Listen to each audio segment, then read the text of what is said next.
مولاي صل وسلم دائما أبدا على حبيبك خير الخلق كلهم. مولاي صل وسلم دائما أبدا على حبيبك خير الخلق كلهم. بسم اللہ الرحمن الرحیم نحمدہ ونصلی علی رسولہ الکریم اما بعد. اب میں اس حساس موضوع کو زیر بحث لاتا ہوں کہ اہل سنت و جماعت کے علماء قرآن پڑھ کے یا تسبیح و تحلیل کر کے رب کا ذکر و اذکار کر کے ان کا ثواب میت کی روح کو پہنچاتے ہیں، ایصال ثواب کرتے ہیں. تو کیا اس کے پیچھے کوئی دلیل بھی ہے؟ چونکہ بہت سارے لوگ اس کا انکار بھی کرتے ہیں، کہتے ہیں کہ جو مر گئے وہ ختم ہو گئے، مٹی ہو گئے، جماد ہو گئے، پتھر ہو گئے، اب وہ کچھ نہیں ہے، اس لیے ان کو کچھ بھی سنانے ثواب پہنچانے کی ضرورت نہیں ہے. تو اہل سنت و جماعت کے جتنے علماء ہیں تمام کے تمام تقریباً اس بات پر متفق ہیں کہ جو کچھ بھی میت کے لیے قرآن پڑھا جائے، تسبیح و تحلیل کی جائے، ذکر و اذکار کیے جائیں، اوراد و وظائف پڑھے جائیں تو ان کا ثواب یقیناً مردوں کو ملتا ہے، کیونکہ حضور اکرم صلی اللہ تعالی علیہ وسلم نے تعلیم فرمائی ہے کہ جب تم قبروں کے پاس جاؤ تو ان کو ایصال ثواب کس انداز میں کرو؟ اللہم اوصل ثواب ما قرأنا وحللنا الی فلاں. اے اللہ، تو اس کا ثواب جو ہم نے پڑھا اور جو کچھ ذکر و اذکار ہم نے کیے ان کا ثواب تو پہنچا دے فلاں کو نام لے کر کے. تو یہ تعلیم آقا کریم صلی اللہ تعالی علیہ وسلم نے خود جب دی ہے تو اس کا سیدھا مطلب ہوا کہ جو کچھ بھی ہم پڑھتے ہیں ان کا ثواب فلاں کو ملتا ہے. ہاں، انما الخلاف اذا لم یدع بذلک، خلاف کس بارے میں ہے؟ جبکہ دعا اس طرح سے نہ کی جائے، یعنی پڑھ تو دیا قرآن اور ادا وظائف کر تو لیا، لیکن ان الفاظ میں یا ان کے ہم معنی الفاظ میں دعا نہیں کیا تو پھر ثواب پہنچتا ہے کہ نہیں پہنچتا ہے، اس بارے میں اختلاف ضرور ہے. فالمشہور من مذہب الشافعی انہ لا یعمل.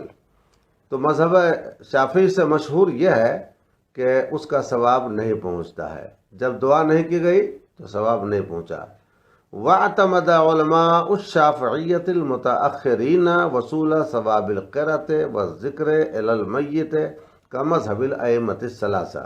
لیکن شافعی میں بھی جو متأخرین علماء ہے انہوں نے اس قرأت کو اور ذکر الہی کے پہنچنے کا اعتقاد کیا ہے. دعا نہ بھی کی جائے تو پھر یہ ان کا ثواب ان کو پہنچتا ہے، چونکہ ان کی قبر پہ جا کے آپ کر رہے ہیں تو مقصد آپ کا یہی ہوتا ہے کہ ان کی روح کو ان کا ثواب ملے، صاحب قبر کو ان کا ثواب ملے، لہذا قبر پہ جانے کے قرینہ سے اس کا ثواب ان کو ملتا ہے. اور متأخرین شوافع نے اسی کا قول کیا ہے اور ائمہ ثلاثہ نے بھی اسی پر عمل کیا ہے اور کہا ہے وعلیہ عمل الناس، اور اسی پر لوگوں کا عمل ہے. وما رآہ المسلمون حسنا فہو عند اللہ حسن، اور جس کو مسلمان اچھا جانے، کار حسن جانے، تو وہ اللہ کی بارگاہ میں بھی حسن ہوتا ہے.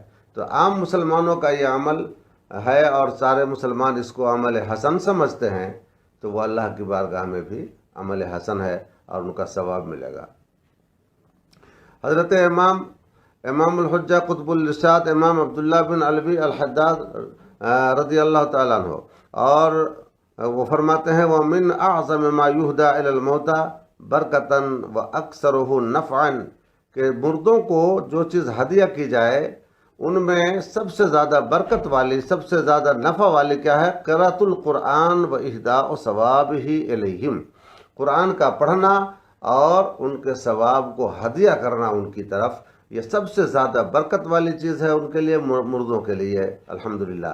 وقد اطبق علی العمل بذلک المسلمون فی الاعصار والامصار، اور اس بات پر تمام مسلمانوں نے، تمام شہروں اور تمام زمانہ کے مسلمانوں نے عمل کیا ہے.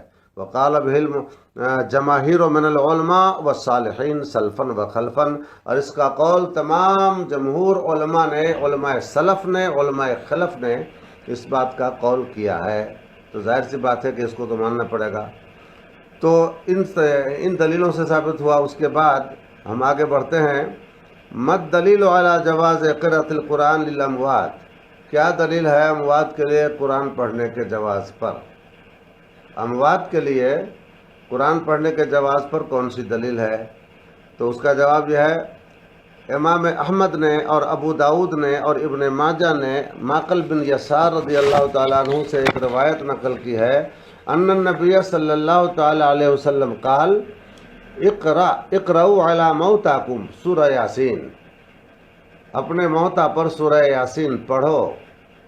بعض حضرات نے اس کو موت کے وقت جو نزع کی گھڑی ہوتی ہے، موت کا ٹائم جو ہوتا ہے، موت سے پہلے کی جو ساعتیں ہوتی ہیں وہ کافی مشقت اور دشوار ساعتیں ہوتی ہیں، مشقت آمیز اور دشوار گزار ساعتیں ہوتی ہیں، تو اس موقع کے لیے سورہ یاسین کی تلاوت کا حکم دیا گیا ہے کہ اس کی تلاوت کی برکت سے روح نکلنے میں آسانی ہوگی۔ تو یہ بھی ہے، اور اس کو معنی حقیقی پر بھی محمول کیا گیا ہے، یعنی مرنے کے بعد، قبر میں دفن کیے جانے کے بعد بھی اس کو مانا گیا ہے، اور حقیقی معنی موتا کا وہی ہے، اور مرنے سے پہلے اگر موتا کسی کو کہا جا رہا ہے تو وہ مجازی معنی ہے۔ تو علماء نے مجازی معنی کو بھی لیا ہے اور حقیقی معنی کے اعتبار سے بھی اس پر عمل کیا ہے۔ چنانچہ قال العلماء وهذا الحدیث مطلق، یہ حدیث مطلق ہے، قید نہیں ہے کہ جس کو موت آ رہی ہو اس کو موتا کہا گیا ہے، بلکہ موتا مطلق بولا گیا ہے۔ تو من حضرہ الموت کو بھی یہ شامل ہوگا، اور جو موت پا چکے ہیں، جن کو دفن کیا جا چکا ہے، ان پر بھی یہ لفظ صادق ہوگا۔ تو کہتے ہیں فیشمل القرأۃ حال الاحتضار و بعد الوفات، تو قرأت شامل رہے گا حال احتضار کو بھی، بعد وفات کو بھی۔ حال احتضار یعنی موت کے پہلے کی گھڑی جو نزع کی گھڑی ہوتی ہے اس کو بھی شامل رہے گا، اور وفات کے بعد والے وقت کو بھی شامل رہے گا۔ امام طبرانی نے اور بہقی نے شعب ایمان میں حضرت ابن عمر رضی اللہ تعالی عنہ سے مرفوعاً روایت کیا ہے اس حدیث کو، اذا مات احدکم فلا تحبسوه واسرعوا به الى قبره، جب تم میں کا کوئی مر جائے تو تم ان کو گھیرو نہیں، ان کو گھیرو نہیں، روکو نہیں، ٹھہراؤ نہیں، بلکہ ان کو ان کی قبر تک پہنچانے میں جلدی کرو۔ اس میں بہت ساری حکمتیں ہیں۔ اب ہمارے ہاں تو رواج ہے کہ بیٹا آ رہا ہے قطر سے، سعودی سے، دبئی سے، کب آئے گا؟ تو پرسوں آئے گا۔ کبھی کبھی خبر آتی ہے کہ نہیں، چوتھے روز آئے گا۔ اب اتنی دیر تک ٹھہراتے ہیں میت کو، حالانکہ حدیث پاک میں آیا کہ ان کو گھیرو نہیں بلکہ ان کو جلدی پہنچانا چاہیے۔ تو وہ اولاد، وہ بیٹا، وہ بھائی، وہ رشتہ دار جو قطر، دبئی، سعودی، قطر، ملیشیا اور دیگر ملکوں سے آنے والے ہوتے ہیں، ان کے انتظار میں نہیں ٹھہرانا چاہیے۔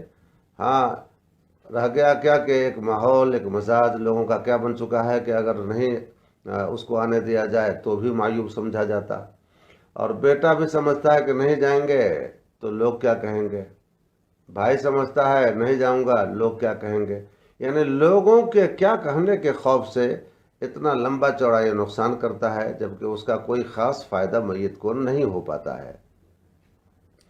تو انہیں چاہیے کہ وہیں سے ان کے ایصال ثواب کے لیے بلکہ کچھ کریں، اہتمام کریں، کوئی صدقہ خیرات کریں، ان کے نام پہ تو بہت زیادہ فائدہ ہوگا، لیکن وہ لاکھوں روپے وہ خرچ میں، آمد و رفت میں، دیگر اخراجات میں وہ ڈال دیتے ہیں، اور اس کے صرف شرکت کے لیے چہرہ دیکھ لیا بس ہو گیا، باتیں تو ہو نہیں پائی، ملاقات تو ہو نہیں پائیں، تو اس کے لیے مردوں کو بہت دیر تک ٹھہرایا جاتا ہے، جو کہ نہیں ٹھہرانا چاہیے۔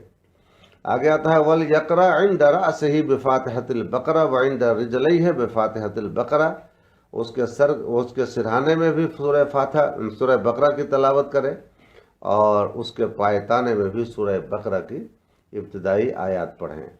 ابتدائی آیات جو سورہ بقرہ کی ہیں ان کے سرہانے میں بھی پڑھیں اور ان کے پایتانے میں بھی پڑھیں۔ تو ظاہر بات ہے جب ان کا فائدہ نہیں ملتا تھا تو پھر اللہ کے نبی صلی اللہ علیہ وسلم نے یہ پڑھنے کا حکم کیوں دیا کہ سرہانے میں بھی پڑھو، پایتانے میں بھی پڑھو؟ تو یہ پڑھنے کا حکم دینا اس بات کی دلیل ہے کہ ان کا ثواب ان کو ملتا ہے۔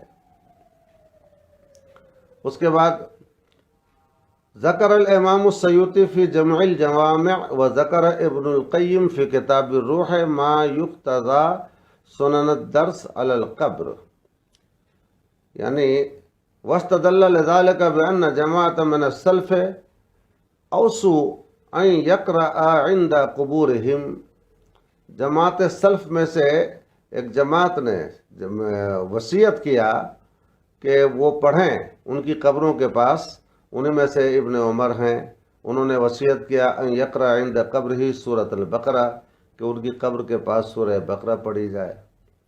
وَأَنَّ الْأَنصَارَ كَانَتْ إِذَا مَاتَ الْمَيِّتُ اخْتَلَفُوا إِلَىٰ قَبْرِهِ، اور انصار جب کوئی میت ان میں سے وہ موت پا جاتے تو ان کی قبر کی طرف لوگ مختلف انداز میں جاتے، یقرؤون القرآن عندہ، قرآن کو ان کے پاس پڑھتے تھے، باری باری لوگ جاتے تھے اور قرآن کو ان کے پاس پڑھتے تھے۔ یہ انصار مسلمانوں کا عمل اور طریقہ بتایا گیا۔ اب ظاہر سی بات ہے انصار مسلمانوں کا جو طریقہ ہے یقیناً وہ قابل عمل ہوگا، چونکہ انہوں نے الحمدللہ ان کے اکثر نے دیدار نبوی صلی اللہ تعالیٰ علیہ وسلم سے بحالت ایمان مشرف ہوئے، اور ظاہر بات ہے کہ جب وہ صحابیت کے درجے پر پہنچ گئے تو اللہ کے حبیب صلی اللہ علیہ وسلم نے فرمایا ہے اصحابی کالنجوم، میرے صحابہ راہ ہدایت کے ستارے ہیں، بِأَيِّهُمُ اقْتَدَيْتُمْ اهْتَدَيْتُمْ، ان میں سے تم جن کی بھی اقتداء کرو گے ہدایت پا جاؤ گے۔ تو یہ ان کے عمل سے ثابت ہو گیا، اور اس طریقے سے اور بھی دلیلیں ہیں، لیکن ان دلیلوں کے پیش کرنے سے پہلے ہم ایک اعتراض اور پھر اس کا جواب دینا چاہتے ہیں۔ مولاي صل وسلم دائما أبدا على حبيبك خير الخلق كلهم